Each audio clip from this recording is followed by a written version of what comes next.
Hi everyone, my name is James-Alexander, and I'm a doctoral cello performance student at the University of Kansas. Today I'm going to share a presentation with you on syncretism in Vietnamese art music. And I'll be focusing on the works of three composers, Vo Van An, PQ Phan, and Nhap Minh Nguyen. So, as many of us have asked, what is art music? Well, I think we can all agree that it is a type of colloquialism, and it refers to some type of classical music or canonic music considered to be of high aesthetic value, typically implying advanced structural and theoretical considerations of a written musical tradition.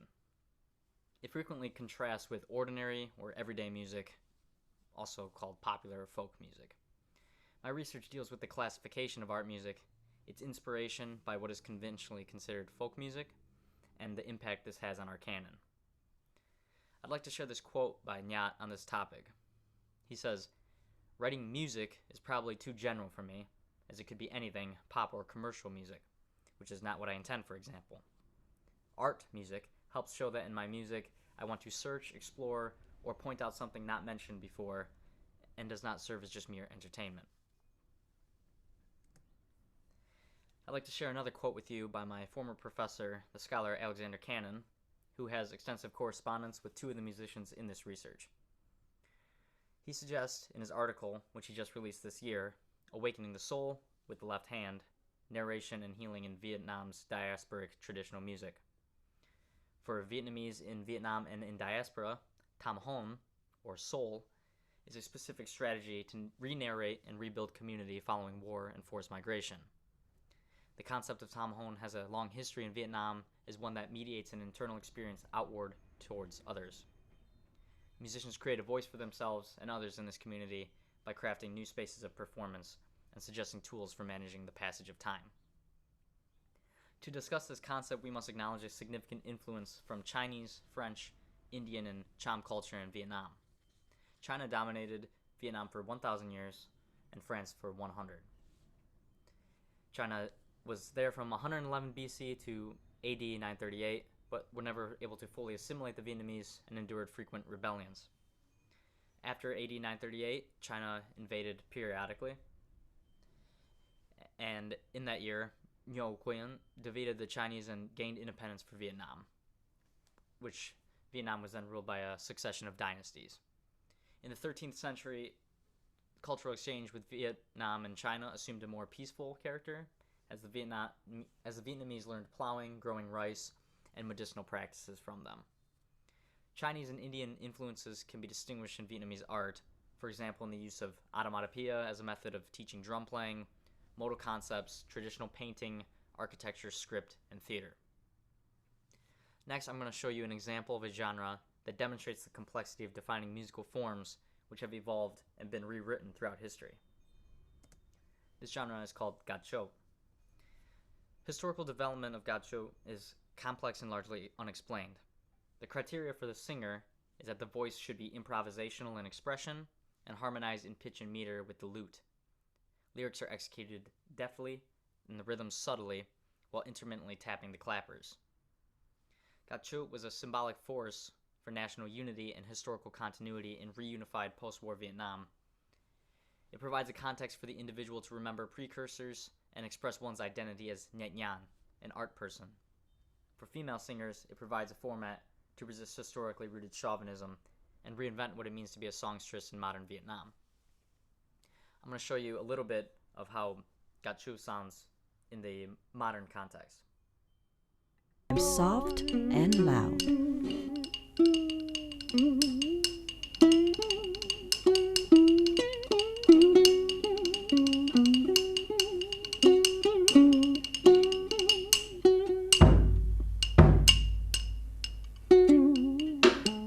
Vắng vắng nghe tai nghe tiếng nhạc yêu thâu lắng nghe. So in this picture you'll see the singers playing the five clappers. Here's the dandai lute, and then this is called the chang chao praise drum, which is played by an informed audience member who influences the performance and knows the type of musical motions that they should be making. So next I want to show you how gacho has innovated itself and shown up in more modern groups. Nyat sent me this example, which he described as a chill-out, down-tempo, trip-hop, female vocal experimental group. He says it's natural for artists to take what has already existed and appropriate it in their own way, which essentially reflects the current time that they live in. In other words, this following group, Dai Lam Lin, is using nuances from gacho and now with electronics merges them together the way they want. He believes that this has to be the next step in order for genres such as gacho to survive based on innovation. So here's a little bit of that modern group. This is called Eclipse.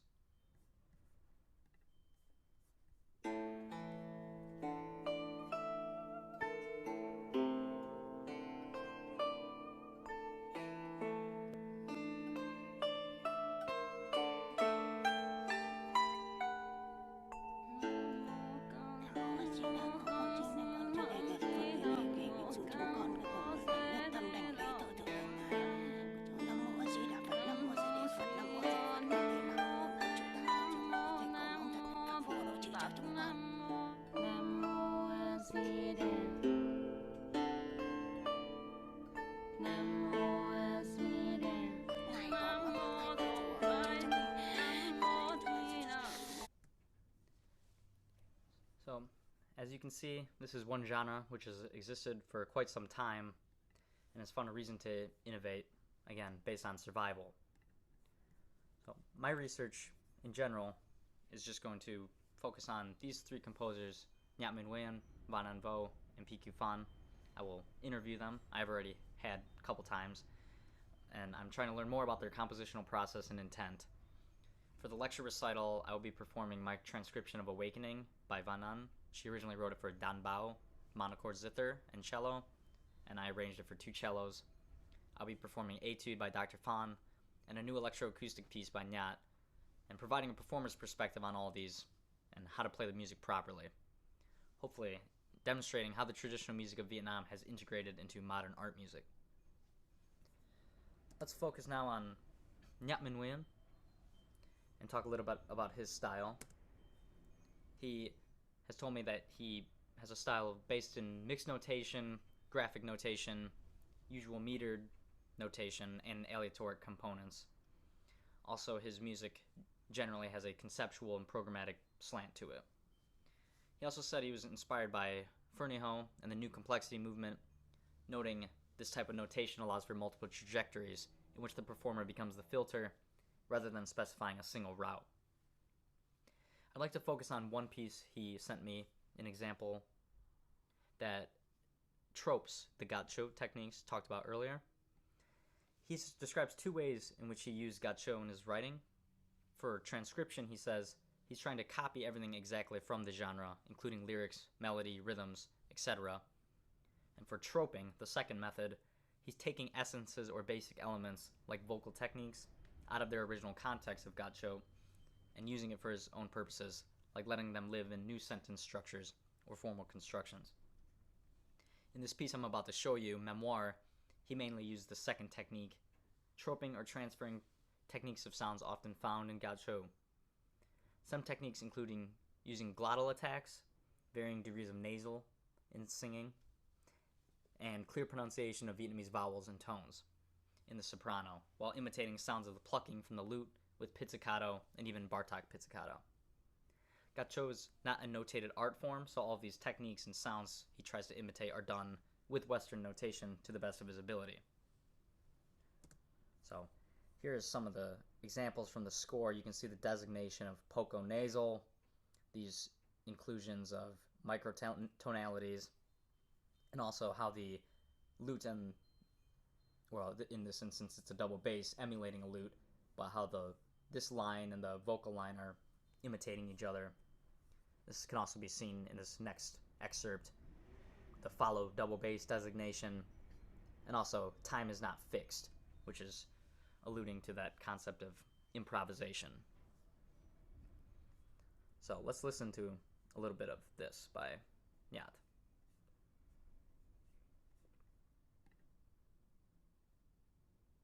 We can sum up McDonald's new crispy chicken. Oh no.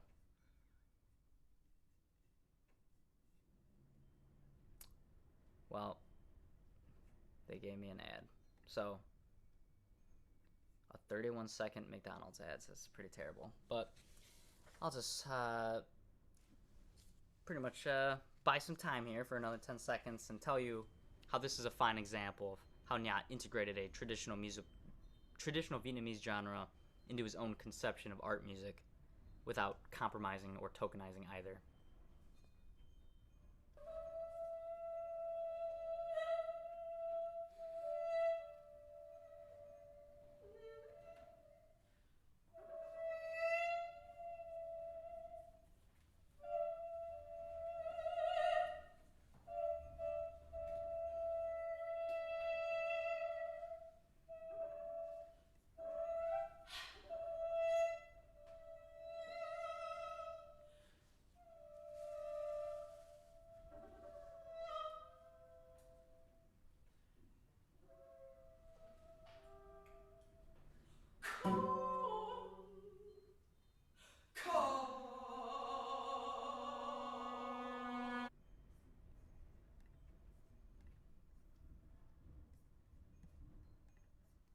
Next composer I'd like to talk about is Vo Van An.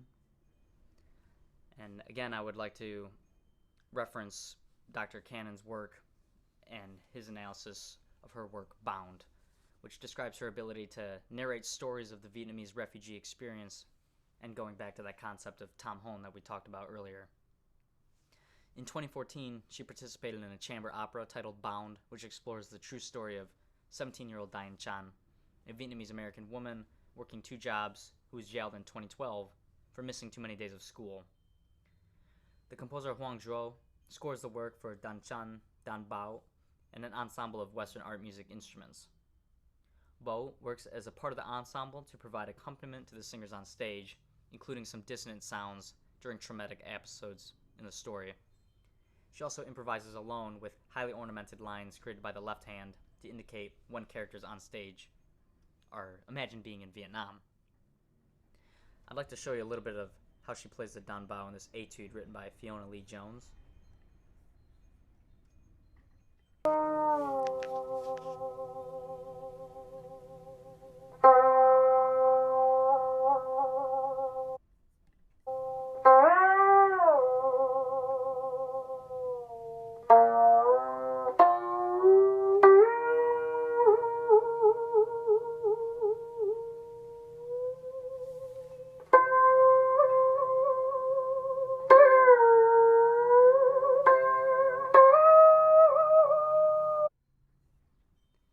So, Dr. Cannon states, Van An locates the soul of Vietnamese music in the left hand and encourages audience to observe the gestures of the left hand and the sounds they produce.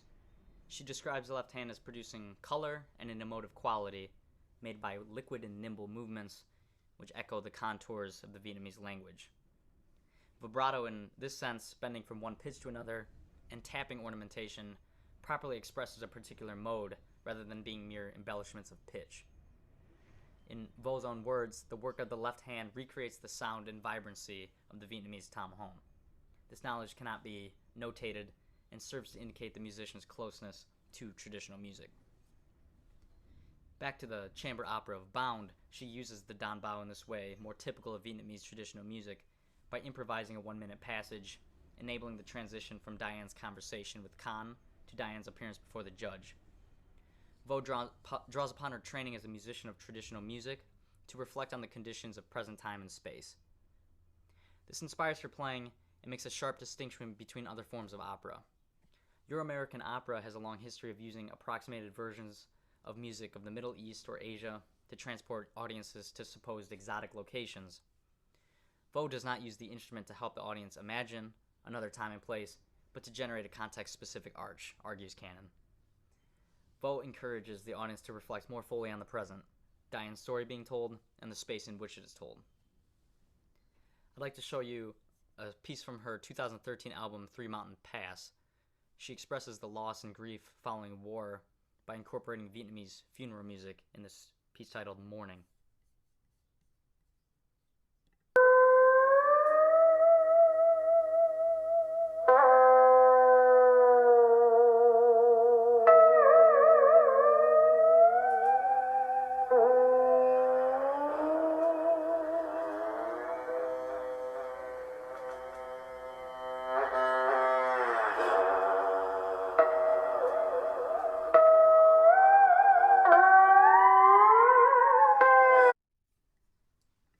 I'd like to play you all of this, but just for sake of time, we'll have to keep moving. Just to tell you more about her notable works, we've already talked about Bound, and that was Mourning, but I'd also like to talk about Odyssey just for a moment, her multimedia suite for quartet, video, audio samples, and electronics. And the music is about the terrors the boat people faced, which included starving, drowning, and pirates. The final thing I'd like to show you by Vovanan is her work with a group called Blood Moon Orchestra, where performers work incrementally to take the spectator from one cultural frame to another through various tools of narrative transformation, which can be seen in this group, utilizing traditional Vietnamese instruments played by Vo within the aesthetic of hip-hop, a genre formed by record sampling and storytelling. Yeah. Blood Moon.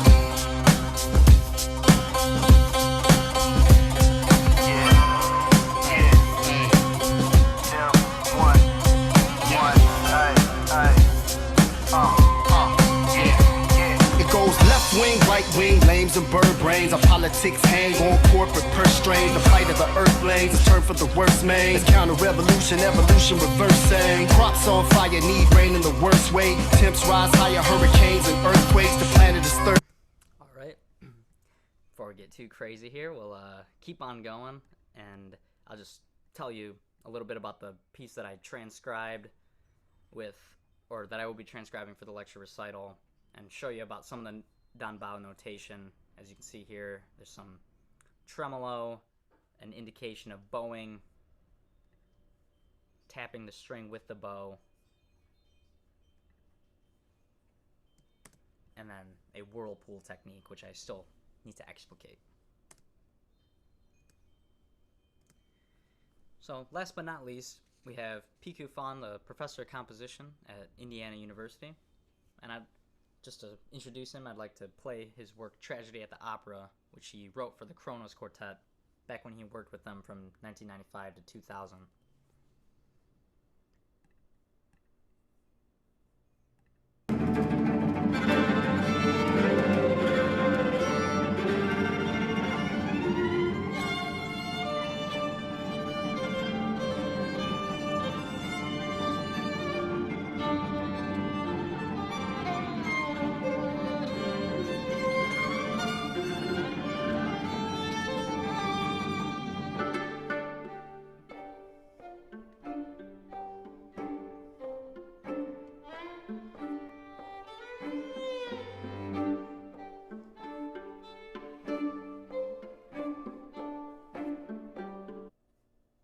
In this piece, Dr. Phan told me that he attempted to extend tradition in a desire to fulfill their quest of performing new culturally representative music by artists. He amplified every aspect of traditional Vietnamese music by increasing heterophony while extending the nuances of tone color, use of microtonality, and symbolism. Dr. Phan told me nowadays he often does not want to write his tempo. As he said, a really good performer should be able to tell what the tempo should be in order to make it musical. This seems to align with practice of some Vietnamese genres such as Quan Ho, where there is no parameter of too fast or slow in their tempi.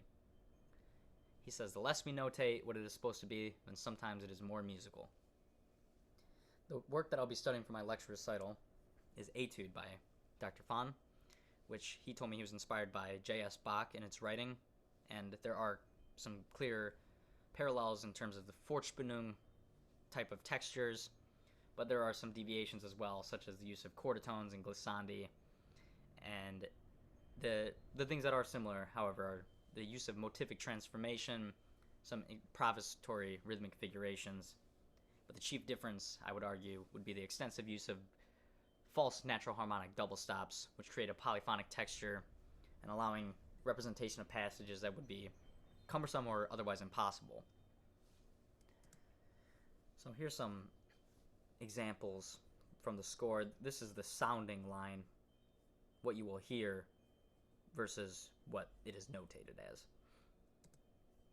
As you can see, this allows for, this is in treble clef here, but this is in bass clef, and so he achieves a very high tessitura melody on the instrument.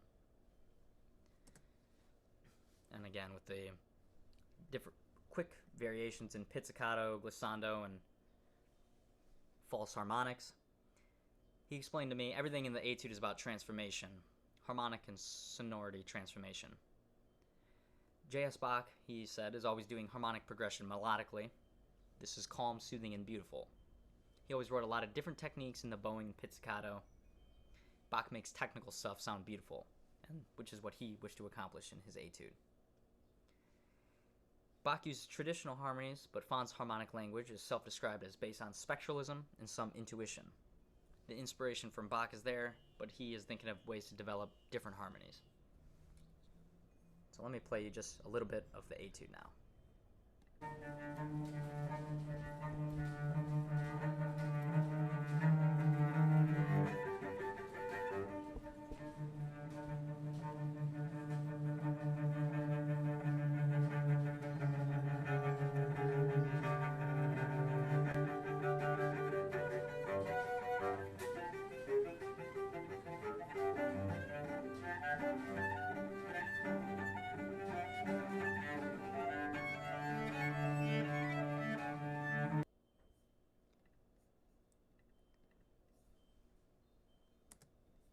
The respective music of P.Q. Phan, Vo Van An, and Nhat Minh Nguyen communicates their experience as artists and has pedagogical and performative value demonstrated by an integration of many disciplines into new art. They contribute to the repertoire of art music, making them worthy of further performance and study. I hope this research deepens our understanding of music as a means to connect individuals rather than stratify them, and does justice to those who made it possible. Thank you for listening, and I hope you enjoyed the presentation. Please let me know if you have any questions. Thank you.